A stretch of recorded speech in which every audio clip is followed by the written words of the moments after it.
No Brasil, até antes da eleição de 2018, havia o sistema das coligações partidárias. Esse sistema foi extinto por via da Emenda Constitucional número 97. E no ano seguinte, em 2018, ou seja, na eleição geral passada, tivemos a primeira eleição na história recente do Brasil sem coligações partidárias. No final do ano passado, em 2021, o Congresso Nacional aprovou a Lei 14.208, de 28 de setembro de 2021, que estabeleceu as chamadas federações partidárias. Afinal de contas, voltamos a ter as coligações com o mesmo nome. De que maneira as federações partidárias vão impactar nas eleições gerais deste ano, 2022? É isso que vamos ver nesse vídeo.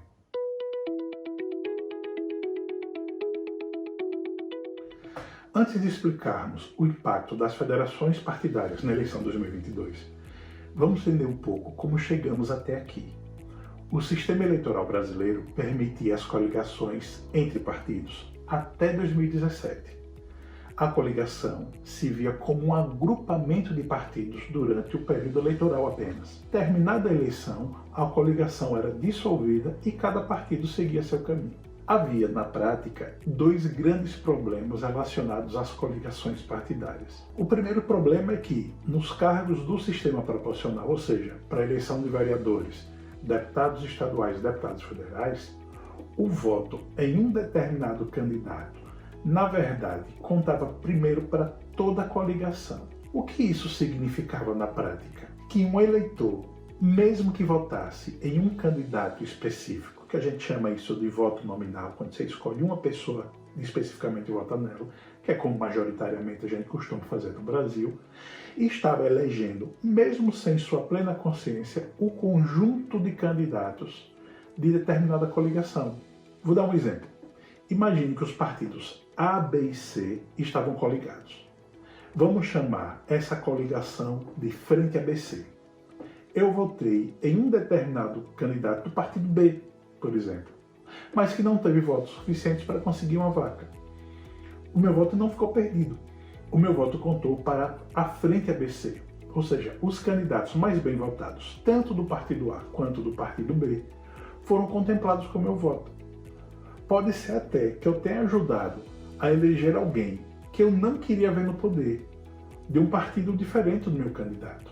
Esta informação passava absolutamente despercebida da maioria dos eleitores do Brasil. Digo mais, pessoalmente, eu tenho a clara impressão que essa informação era intencionalmente, era dolosamente escondida do povo brasileiro, porque esse sistema, de alguma forma, acaba favorecendo os candidatos que são chamados os cabeças de chapa, ou seja, aqueles mais tradicionais, aqueles mais conhecidos, e que o voto dos eleitores em candidatos novos, ou mais alternativos, ou menos conhecidos, não eram aproveitados diretamente por esses mesmos candidatos, mas sim ajudava a eleger os chamados cabeças de chapa.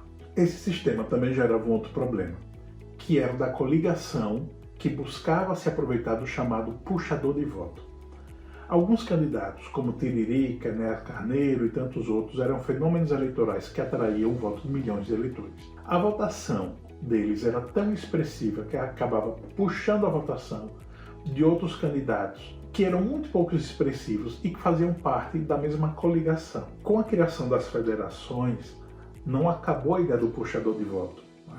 O puxador de voto continua existindo. A diferença agora que há é que o puxador de voto não puxa o voto apenas dos membros do seu próprio partido, mas de todos os partidos que fazem parte daquela federação. Essa era uma das grandes críticas que se fazia ao modelo anterior, das coligações. Daqui a pouco vamos ver como fica no sistema atual, das federações. Outra grande crítica que havia em relação ao sistema das coligações era a falta de coerência política entre os eleitos e sua identidade política. Porque, terminado o processo eleitoral, após a posse dos titulares em seus mandatos, os candidatos que fizeram parte de uma mesma coligação, como essa coligação era desfeita, não só às vezes agiam de forma divergente, como muitas vezes se tornavam opositores políticos. Ou seja, diferentemente da intenção do voto que o eleitor deu a cada um desses representantes, cada um desses parlamentares, esperando que nesse voto ele fosse representado, é bem possível que a coligação tenha servido para eleger alguém que irá se opor aos valores, ideais e projetos que, como cidadão, essa pessoa, esse eleitor, esperava ver refletido em seu candidato. A coligação só gerava obrigação de vínculo durante o período da campanha eleitoral. Depois disso, era tudo desfeito. Então esses são os principais motivos que levaram ao fim das coligações partidárias para o sistema proporcional. Pois bem, a partir da Lei Federal 14.208, de 28 de setembro de 2021, cria-se o sistema chamado de federação partidária. Isso já vinha sendo debatido há muito tempo. Em relação ao sistema anterior, há 3 tópicos principais: uma mudança, uma restauração de situação anterior e uma série de dúvidas sobre o seu futuro. O que foi restaurado? Ou seja, o que continua igual em relação às coligações? O voto dos candidatos federados, que é exatamente igual ao voto dos candidatos coligados. Isso significa que, na prática, quando você votar em um candidato, por exemplo, a deputado estadual, na verdade, o seu voto primeiro será computado para todos os candidatos da mesma federação partidária. Portanto, não se iluda. Tão importante quanto escolher o candidato é saber qual é a federação partidária ou partido, né, de que ele faz parte, já que seu voto pode ajudar a eleger qualquer um dos 10 candidatos daquela federação. Da mesma forma como o candidato de um partido político. Imagine um partido não federado. Quando você vota num candidato daquele partido, primeiro conta para todo o partido. Depois é que vai contar individualmente para o candidato em que você votou. Inclusive, nesse contexto, os puxadores de voto continuam com muita força no sistema. A diferença é que, desde a reforma que foi feita em 2015, na Lei Federal 13.165, que alterou os artigos 108 e 109 do Código Eleitoral, os candidatos que vão ser, entre aspas, puxados com o voto do puxador, tem que ter no mínimo 10% do quociente eleitoral daquela eleição, para impedir que não sejam eleitas pessoas que não têm nenhuma representação, nenhuma projeção política significativa. Por isso, eu reitero, em relação ao voto no candidato, a federação é exatamente igual à coligação partidária, como havia sido extinta no final de 2017. O segundo ponto, ou seja, a mudança que efetivamente haverá entre a coligação e a federação, é que a federação deverá ser mantida obrigatoriamente durante os 4 anos do mandato político. Ou seja, o candidato que foi eleito por uma federação deverá manter-se na mesma até o final do seu mandato, atuar de forma alinhada à direção e orientação partidária, sob pena de perder o seu mandato e ser substituído pelo próximo na lista de candidatos da federação com maior votação. Em teoria, isso vai gerar mais fidelidade partidária, bem como uma mais precisa identidade política de cada um dos candidatos eleitos por uma mesma federação. Os partidos também deverão atuar de forma alinhada, como se fossem, na prática, um único grande partido. Inclusive, é exatamente assim que está no texto da lei, a que foi promulgada no final do ano passado, 2021.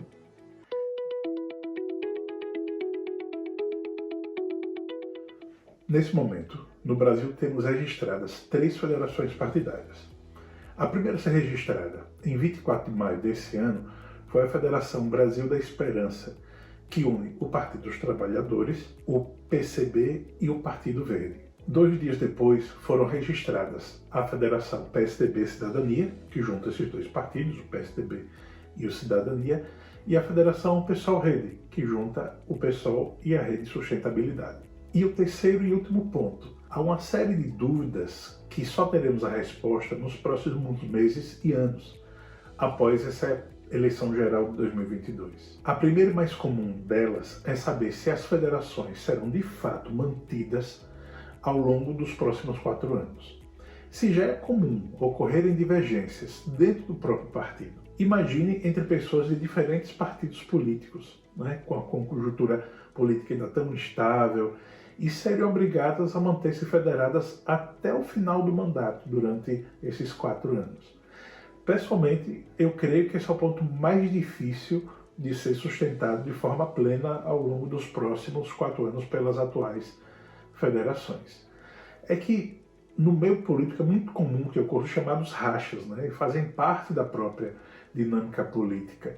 Ainda mais num país que não é parlamentarista, como é o caso do Brasil. No sistema parlamentarista, esses rachas são muito menos frequentes e acabam levando, e quando ocorrem, pode até levar à queda de um governo, né? É bem verdade que a lei aprovada no ano passado prevê que os partidos possam sair da federação, mas eles ficam impedidos de participar das novas federações ou de federações previamente existentes nas duas próximas eleições. Entretanto, a federação foi instituída por uma lei ordinária, e se houver qualquer mudança no cenário político, e eu pessoalmente creio que isso pode e vai ocorrer, o Congresso Nacional pode se articular no momento que lhe aparecer conveniente e oportuno para alterar a lei novamente. Outra incógnita é como ficarão as candidaturas nas eleições municipais de 2024, daqui a 2 anos, já que as federações são nacionais e servem para os próximos 4 anos, ou seja, o que é estabelecido em confederação nacional serve para os estados e municípios. Há vários municípios que os partidos locais estão em desacordo com as federações nacionais estabelecidas. Se houver uma aplicação rígida da lei, não vai ter muito espaço para as negociações locais, né? O que também leva a gente a parar e pensar sobre a ideia do federalismo político partidário. Não um federalismo partidário, a federação partidária, mas de um federalismo real, né, com autonomia. Porque na prática vai haver uma limitação muito mais forte das forças políticas locais e regionais, especialmente nos pequenos municípios. Talvez seja muito mais difícil se impor à vontade do diretório nacional em relação aos grandes centros eleitorais, São Paulo, Minas Gerais, ou mesmo quando a gente fala do estado de Pernambuco. Mas quanto menor o estado, quanto menor sua população, o seu número de eleitores em relação também aos municípios, possivelmente vai ter menos espaço político para reivindicar recomposições em termos de uma federação real. Isso é muito forte, especialmente nos estados do Norte e do Nordeste. É mais um grande capítulo dessa novela que a gente ainda vai assistir, sua estreia nessas eleições. E você, o que acha que vai acontecer com as federações partidárias? Você acha que foi uma boa mudança para o nosso sistema eleitoral? Deixe seu comentário aqui no fórum de debates, sempre de forma respeitosa e civilizada, já que todos da turma vão receber uma notificação sobre a sua postagem. Todos têm o direito de expressar livremente suas opiniões. Lembrando que esse é um espaço de debate científico e acadêmico. Portanto, a gente não vai tolerar nenhum tipo de agressão por parte de quem quer que seja. Bons estudos, um grande abraço. Até a próxima.